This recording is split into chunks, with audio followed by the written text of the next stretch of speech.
Balamusizaako bannayuganda mwena okwetoloola enkulungo y'ensi. Bannayuganda mwena abasinga obungi mwebuuza lwaki omwogezi w'ekitongole kya UPDF ayitibwa Major General Felix Kuraije ennaku zino akuba tuwa ku buli radio station and TV station okwetoloola eggwanga Uganda. Nga jo yabadde ku Radio 1, is it Radio 1 oba Radio 4, I don't know. Kati ngoba leero banja ali ku BBS and CBS. Akuba tuwa era mwena mwavuddeyo ne muwulira ebigambo by'oyo omusajja nti buli presidential candidate agenda kuba akuumibwa SFC. Era buli presidential candidate tagenda kukkirizibwa kubeera n'abantu be ng'abamukuuma ba bodyguard be. Kino ekintu kiri trick ekiri emirundi ebiri. Era Kuraije yavuddeyo n'akola statement n'agamba nti ba presidential candidate bonna abanaagaana amagye g'eggwanga oba SFC okubakuuma bwe banaaba batuusiddwako obuzibu tebabaako gwe banenya. Ekyo kyennyini yakyogedde ng'akimanyi bulungi atagetinga His Excellency Robert Kyagulanyi Ssentamu. Kubanga ssaawa zino gwe baagala okufikisinga, gwe baagala okuteekako keegi, gwe baagala okuteeka mu kiyumba bamukuumire mu kiyumba nga bwe bawulira baagala. Ekintu ekyo kiri very very much tricky. Bwe bagaana oba His Excellency bw'agaana amagye gano SFC okumukuuma, bayinza omutuusaako obulabe kagenderere ne beekwasa ne bagamba twagezaako muwa obukuumi n'abugaana so obulabe obumutuusiddwako tebunenyezebwa kufe nga gavumenti. Naye nga tukimanyi bulungi nnyo omuntu akulira SFC, omuntu aduumirwa SFC yatwitinga bino oba mukitegeera yatwitinga bino. Ye muntu oyo omu akulaga nti atayagala okukuuma omuntu gw'ayagala okutta. Omuntu aduumira SFC mwenna mukimanyi bulungi yaani. Era omuntu ali mu mitambo gya SFC, era omuntu ali mu kutulugunya bannayuganda oba mu kidnappinga abaana ba NUP. Omuntu ali mu kuwamba n'okutulugunya abaana ba NUP naddala ba bodyguard ba President Kyagulanyi yone yatwitinga bino. Kyokka ye muntu y'omu Kuraije gw'atugamba nti ayagala okuwa obukuumi omuntu gwali mu kutulugunya era gw'ayagaliza okutta. Kino ekintu kiri mirundi ebiri. Tukimanya bulungi nnyo nti ne mu 2021 bamuwa obukuumi naye era baasigala bamutulugunya. So obukuumi bwe bamuwasigama nti bamukuuma baleme kumukuba tiyagaasi oba kumukuba masasi. Just bamuteekako bantu bakumutambulirako na controllinga abantu abanaaba bamugoberera na kutiisatiisa abantu abaana babaagala okusembera waali oba mukategedde akantu ako. Ensonga ey'okubiri, poliisi yeeyina olukusa olukuuma order kwegamba n'amateeka mu ggwanga to keep law and order. Simagye not SFC. SFC teyina yadde akawaayo omusemateeka w'eggwanga Uganda Kuraije byagezaako okuwuddiisa bannansi akabakkiriza okubeera mu bululu n'okukuuma ba candidates ba presidential candidates. Poliisi yeeyina mandate, yeeyina olukusa olukuuma abantu abo not SFC. SFC kye kitongole ekikuuma Museveni ne famire ye. Era ke kabinja k'abatemu ba assassins abakuuma amaka ga Museveni ne famire ye n'abantu be ne gurupu ye.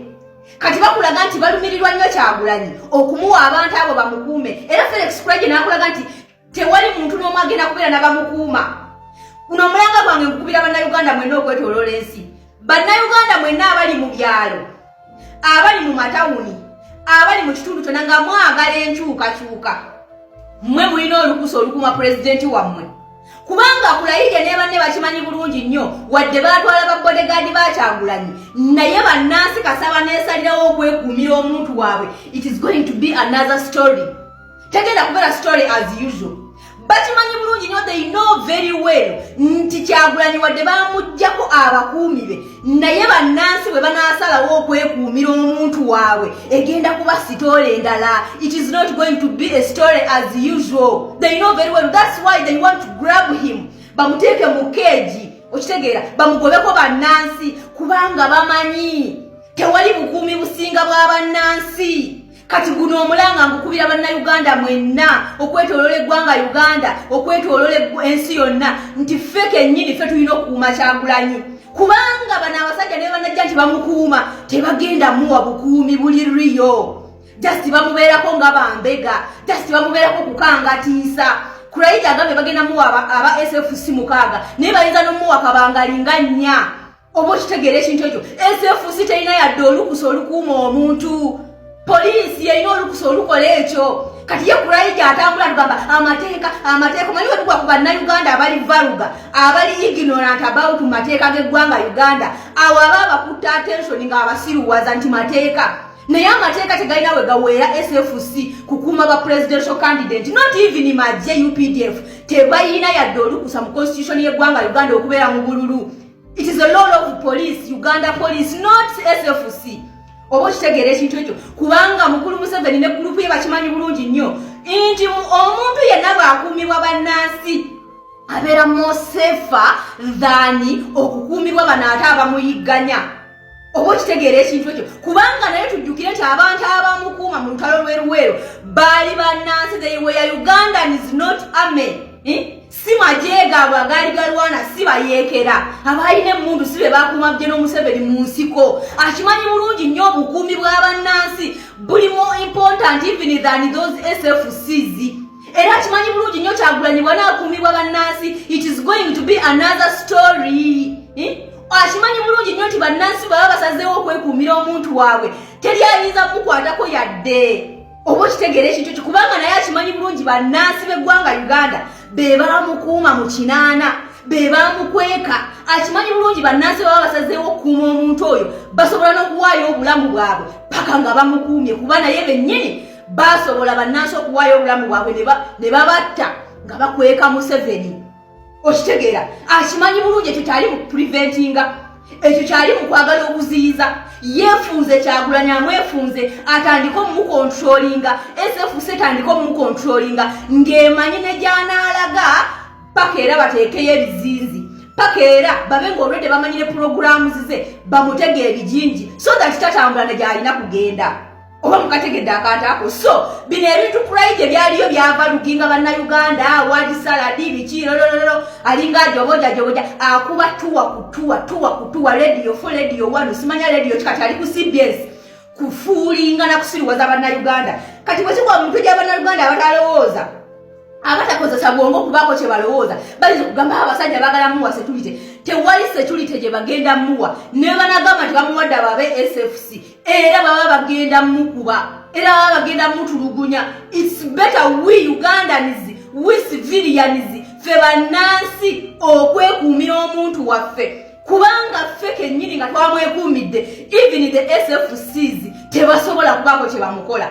Obo kitegedde ekintu ekyo olaba Nabbanja baamukuba ng'ayina abakuumi aba SFC Nabbanja ate nga waabwe leero ate Kyagulanyi kyogamba abantu abawamba abaana baffe abantu abawamba baganda baffe abantu abatulugunya baganda baffe mu safe houses be ba SFC kyogamba kati batwagadde nnyo okwagala okukuuma Kyagulanyi omuntu akwagaliza okufa ayinza okwagala okukuuma obeerewo gutulaba that is a little bit tricky baagala kubaako kye bamukola baagala kumwassasinatinga mu ngeri y'ekisiru era bakulaga nti ne bwana baaganye bayinza tokola ekyobujega baagala omutuusaako obulabe so that beekwasa nti bamuwasa kyuli kyenakola ki n'agigaana. Oba okitegeera omulanga gwange ngusindikira mmwe bannansi mmwe mulina obuvunaanyizibwa olw'okukuuma omusajja ono mmwe mulina obuvunaanyizibwa obw'okuyiwawo omubiri n'okuprotectinga omusajja ono kubanga aliwo ku lwammwe mmwe mwamuteekawo era awatali mmwe ye tasobola kubaawo. Oba okitegeera ekintu ekyo n'ebino kulayije byakubatuwa kutuwa ng'agezaako okufuulinga bannansi okubalaga nti they want to provide security. Which kind of security? Erumba ekibiina n'ekitulugunya ewamba abantu eyo ye security eyagala otukuumibwa. Kulaije yo security gye baagala otuwa kubanga bakimanyi tugenda mu kalulu ak'emiwunyo bagezaako mumuteekako bijinji balage ne international community amagye gaalaga nti gamutulugunya kyokka ate ge gamuwa security ge gamukuuma mwe bannansi mutulugunyizibwe eri nga batambuza kipropaganda nti ye bamukuuma era n'abakuumi ba gavumenti era gavumenti eyamuwadde abakuumi mwe muli mu kufiira bwereere mwe bali mu bakwatira bwereere ye nga bamuwadde obukuumi akolagana ne Museveni olaba bamuwadde obukuumi bwe. Don't be fooled by these people.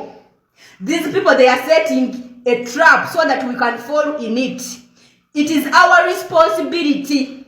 It is our responsibility okuuma Kyagulanyi era president bane tukukubira omulanga ebintu ebyo bigane